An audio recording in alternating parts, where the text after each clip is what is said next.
Everyone, welcome to my YouTube channel. तो कैसे हैं आप सब? बहुत अच्छे से होंगे बेटा। आज हम लोग बात करेंगे क्लास 11th के सेकेंड चैप्टर केमिस्ट्री की। सेकेंड चैप्टर हमारा कौन सा है? परमाणु संरचना, स्ट्रक्चर ऑफ एटम। अब देखो, ये बहुत मोस्ट इम्पोर्टेंट है और बहुत बेसिक सा है, इसमें बहुत ज्यादा टफ नहीं है। आपने 9th क्लास में इसको पढ़ा भी होगा। 9th क्लास सबको याद है? नहीं याद होगा, है ना? क्योंकि 9 तो बहुत पीछे चला गया। नहीं बेटा, उसको पढ़ लेना, क्योंकि तुम्हारा जो 9th है वो 11th से बहुत मैच करता है। वहां जो तुमने बेसिक पढ़ा वो इसी चीज को यहाँ पे डेप्थ में पढ़ोगे। क्लियर हो पा रही है? वॉइस मेरी अच्छे से जा रही है? सुन पा रहे हो? तो यहाँ पे क्या करना है तुम्हें? हमें सेकेंड चैप्टर के बारे में पढ़ना है, परमाणु की संरचना। क्या पढ़ना है? परमाणु की संरचना हमारा सेकेंड चैप्टर है। इसमें हमें किसके बारे में पढ़ना है? परमाणु के बारे में पढ़ना है। तो परमाणु के बारे में 9th क्लास में पढ़ा था। क्या होता था? परमाणु। परमाणु के बारे में डाल्टन ने कुछ कहा था। डाल्टन ने, हमने पहले चैप्टर में देखो पदार्थों के बारे में पढ़ा था, जो भी चीजें पदार्थ थी, और 9th में भी पदार्थ पढ़े थे। फिर उसके बाद परमाणु के बारे में पढ़ेंगे, एटम्स के बारे में पढ़ेंगे। तो जो एटम्स है, डाल्टन ने इसके बारे में कुछ कहा था। इन्होंने कहा कि कोई भी मैटर जिस भी छोटे छोटे पार्टिकल से मिलकर बना है, उसे उन्होंने क्या कहा था? एटम्स कहा। उन्होंने उसे कहा परमाणु, ये परमाणु है। मान लीजिए ये कोई भी मैटर है आपका, जिन भी छोटे छोटे चीजों से बना है, उसे उन्होंने क्या कहा? कि एटम है। क्या है बेटा? ये परमाणु है। क्या है? परमाणु है। अब इसी के बारे में हमें पढ़ना है कि इसकी संरचना क्या है, कैसे। तो संरचना भी अगर आपको 9th क्लास की 4th चैप्टर याद होगा तो परमाणु संरचना, चौथा चैप्टर केमिस्ट्री का याद होगा तो उसमें आपको पढ़ाया गया होगा। बहुत सारे लोगों ने अपना अपना मॉडल दिया था। क्लियर हो पा रहा है? रदरफोर्ड मॉडल आई थी, वहां पे कैथोड रे वाली जो मॉडल थी, ये सब। तो उन्हीं सब के चीजों के बारे में हमें पढ़ना है। सबसे अच्छी बात ये थी कि डाल्टन ने वहां पर तो बता दिया कि जो भी हमारा पदार्थ है, जिन भी छोटे छोटे पार्टिकल से मिलके बना है, जो भी छोटे छोटे टीनी पार्टिकल से मिलके बना है, वो परमाणु है। लेकिन उन्होंने एक बात और कहा था बेटा, कि परमाणु को क्या किया जा सकता है? अविभाज्य, इसको डिवाइड नहीं किया जा सकता। क्या किया जा सकता है? इसको डिवीजन नहीं किया जा सकता। लेकिन जब बाद में प्रयोग हुआ, नए मॉडल्स आए, नए तरीके की खोज हुई, तो उसमें पता चला कि परमाणु को नहीं बांटा भी जा सकता है। परमाणु उससे भी छोटे छोटे चीजों से मिलकर बना है। परमाणु खुद भी छोटे छोटे कणों से मिलकर बना है, जिसमें कौन कौन थे? इलेक्ट्रॉन है, प्रोटॉन है, न्यूट्रॉन है। इसके अलावा भी इसके बहुत छोटे छोटे कण हैं, जिन कणों से मिलकर बने। इसके बारे में कौन बताया था? रदरफोर्ड ने अपने प्रकीर्णकों के प्रयोग से दिया था। किसके बारे में दिया बेटा? इसमें इन्होंने बताया था कि जो हमारा परमाणु है वो और भी छोटे छोटे कणों से मिलकर बना था। ये कौन बताया था? बताओ, ये कौन बताया था? रदरफोर्ड ने। तो ये सारी चीजें हमने थोड़ा सा परमाणु के परिचय बेसिक से समझ लिया। इसमें संरचना बताओ। संरचना जैसे अगर आपको 9th क्लास का 4th चैप्टर केमिस्ट्री का याद होगा तो इसमें बताया गया था क्रिसमस पुडिंग, मतलब ना, समझ रहे हो? या तरबूज मॉडल, ये सब पढ़ाया गया था। उसमें क्या होता था कि मान लो कि जैसे कोई भी तुम्हारा क्रिसमस पुडिंग, जैसे पुडिंग का मतलब समझ रहे हो ना? केक वगैरह, आइसक्रीम को समझो, आइसक्रीम। कोन वाला आइसक्रीम लो या डिब्बे वाली आइसक्रीम ले लो, उस पे छोटे छोटे चेरी लगे होते हैं। समझ रहे हो? चेरी। तो जो हमारा आइसक्रीम है बेटा, जो हमारा आइसक्रीम है क्रीमी वाला है, जिसको हम खाते हैं, वो क्या है? प्रोटॉन है। और जो हमारा चेरी उस पे लगा हुआ है, वो क्या है? इलेक्ट्रॉन, और वो इम्बेडेड है, और उसमें क्या है? बैठा है। तो पुडिंग भी वही है। अगर आप कप केक देखे होंगे बनाते हुए, तो जो चेरी ऊपर से लगाते हैं सजाने के लिए, तो वो सब क्या थे? इलेक्ट्रॉन है, उसमें इम्बेडेड है। और उसी तरह क्या थे हमारे? अगर तरबूज ले लो, तरबूज को भी देखो, जो उसका सीड है ब्लैक ब्लैक, वो अंदर धसा होता है, तो इलेक्ट्रॉन वैसे ही इम्बेडेड होते हैं। इसकी संरचना के बारे में हमने ऐसा ऐसा 9th में पढ़ा था। ठीक। तो यहाँ पे हमें चीजें थोड़ी सी अलग पढ़नी पड़ेंगी, तो उसके बारे में समझा। तो यहाँ पे परिचय थोड़ा सा जान गए हो कि परिचय में क्या होता है। तो हमारा जो पहला चैप्टर है क्या है? परमाणु संरचना। परमाणु संरचना, structure of atom. Structure of atoms, atoms के बारे में हम लोग पढ़ेंगे। ठीक। इसमें थोड़ा परिचय जान लेते हैं बेटा।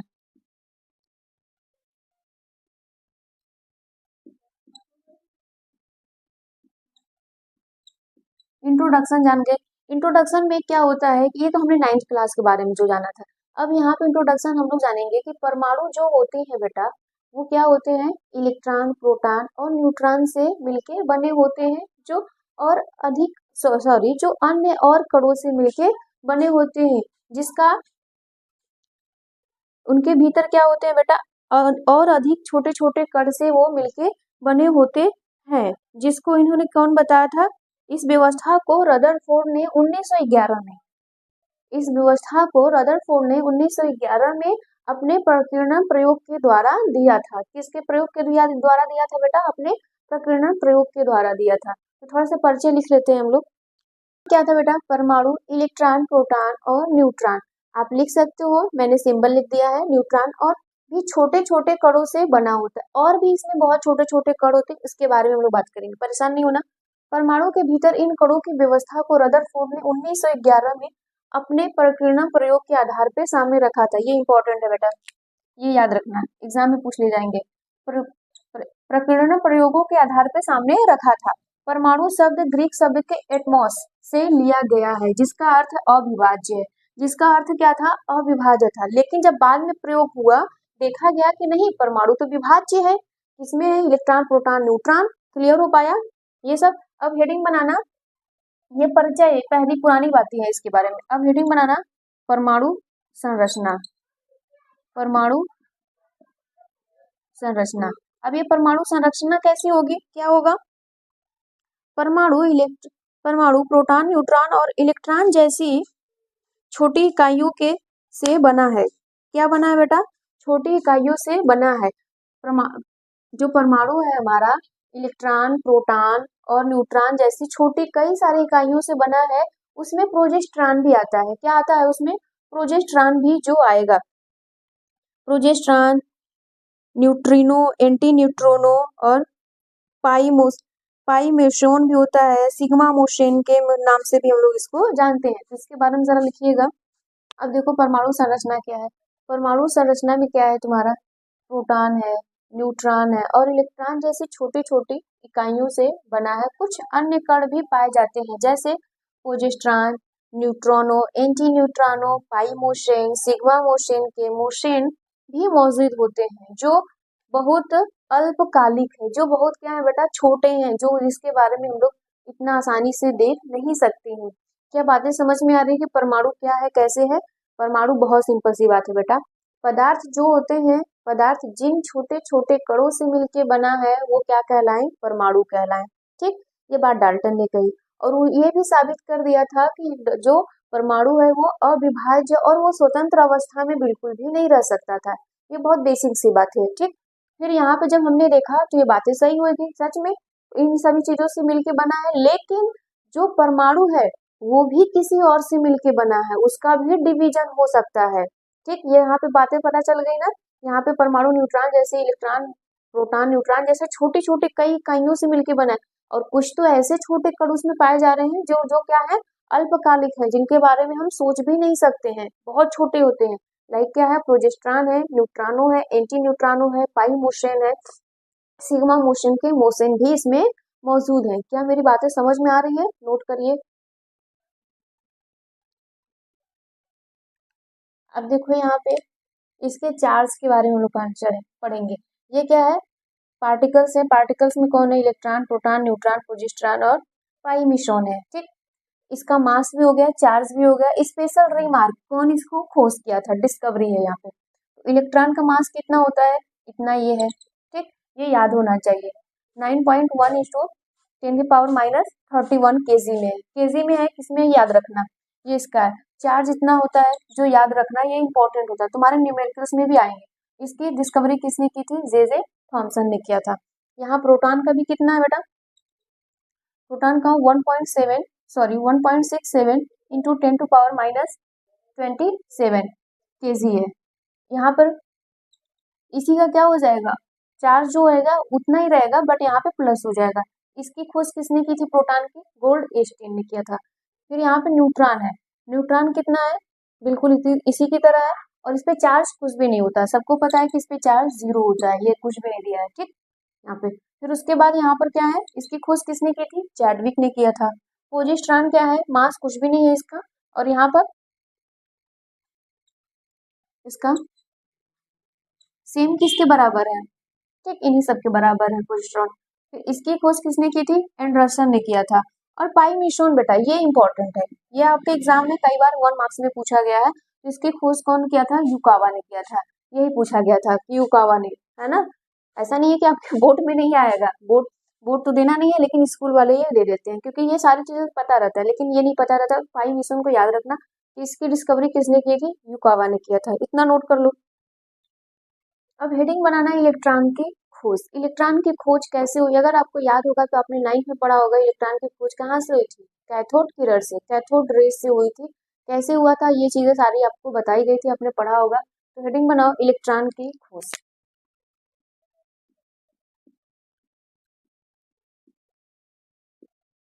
इलेक्ट्रॉन की खोज, इलेक्ट्रॉन की खोज। अब देखो यहाँ पर इलेक्ट्रॉन की खोज में क्या था बेटा, 1800 सॉरी इलेक्ट्रॉन की खोज में क्या है, 1879 में विलियम क्रूक्स ने बेटा कम दबाव पर गैसों के माध्यम से, किसके माध्यम से, गैसों के माध्यम से बिजली के संचालन का अध्ययन किया। बिजली के संचालन का अध्ययन किया उन्होंने एक डिस्चार्ज ट्यूब लिया। इन डिस्चार्ज ट्यूब डिस्चार्ज ट्यूब में प्रयोग किया, जो लगभग कितना था, 60 सेमी लंबी एक बेलनाकार कठोर कांच ट्यूब लिया था। इसे दो सिरों पर सील कर दिया। इसे दोनों सिरों को क्या किया, देखो इधर पैक कर दिया है, धातु इलेक्ट्रोडों से जोड़ दिया। ये जो है इलेक्ट्रोड, इसमें कौन है, कैथोड है, एनोड है। ये दो इलेक्ट्रोड हैं जो किसके हैं, मेटल के हैं। इसको आपस में जोड़ दिया, किसके द्वारा, एक बैटरी के द्वारा इसको जोड़ दिया था। गैसों के माध्यम से विद्युत निर्वहन केवल कम दबाव पर उच्च वोल्टेज पे, बहुत प्रेशर बहुत कम दिया इन्होंने और हाई वोल्टेज दे दिया था। कितना दिया था, हाई वोल्टेज 10,000 वोल्टेज दिया गया था, हाई वोल्टेज पे इसको दिया था। तब यहाँ पर क्या हुई थी, एक्सपेरिमेंट हुआ था, इलेक्ट्रॉन की खोज का हुआ कैसे, कैथोड किरण से। अगर आपको मिलेगा कि कैथोड रे से कैसे खोज हुआ था इलेक्ट्रॉनों की, तो सेम चीज यही सब लिखना है, ठीक। ये रदरफोर्ड की बातें हो रही है।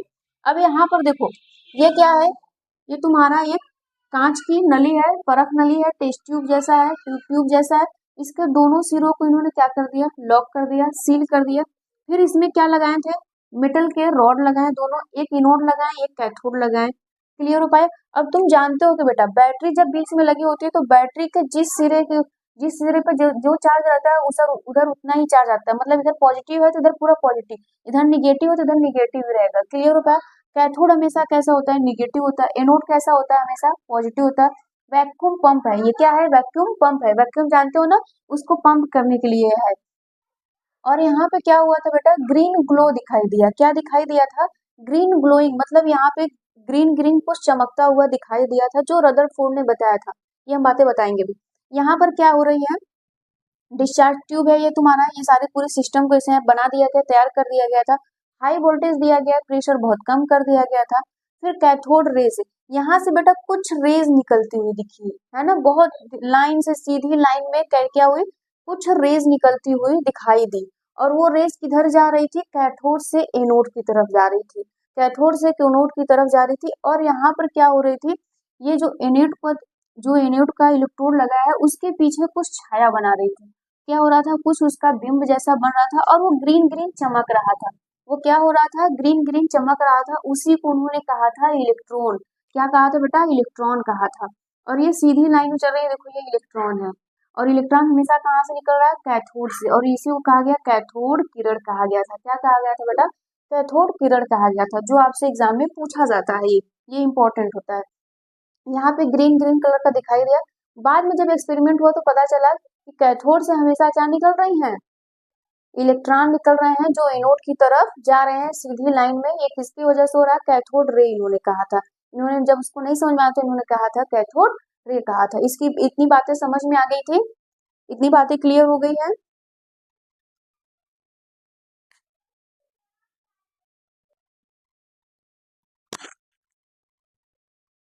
अब ध्यान से सुनो, जे थॉमसन ने एक डिस्चार्ज ट्यूब ली, ठीक, और 10⁻⁻² के दबाव पर क्या दिया था, हाई वोल्टेज, 10,000 वोल्टेज का अंतर पे वोल्टेज लगाया था। क्लियर हो गया इतनी बातें।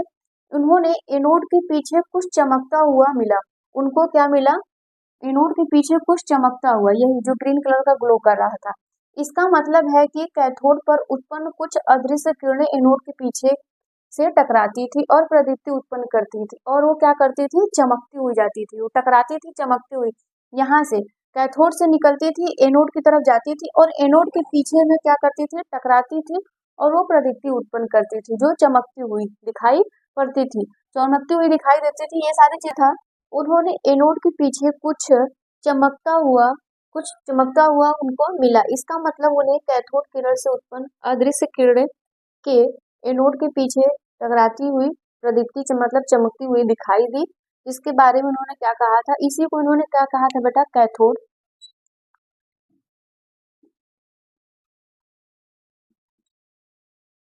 उन्हें कैथोड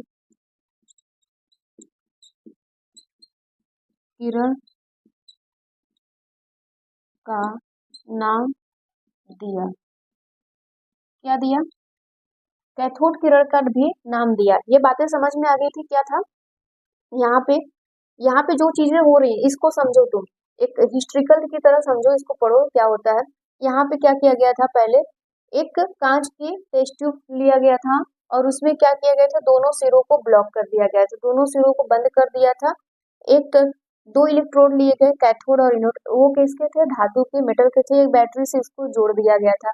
जब यहाँ पे क्या किया गया बेटा, कम दाब, प्रेशर बहुत कम दिया गया, हाई वोल्टेज दिया गया, तो देखा गया कि यहाँ से कुछ अदृश्य किरणें निकल रही हैं। क्या निकल रही हैं, अदृश्य किरणें, जो किधर की तरफ जा रही हैं, एनोड की तरफ जा रही हैं। कैथोड से किधर जा रही हैं, एनोड की तरफ जा रही हैं, और वो चमकती हुई थी, कैसी थी, चमकती हुई, उसको ग्रीन ग्लो कहा गया था, जो चमकता हुआ दिखाई दे रहा था। और यहाँ पे अपना क्या था, जे थॉमसन ने स्टेटमेंट अपनी सारी चीजें दी थी।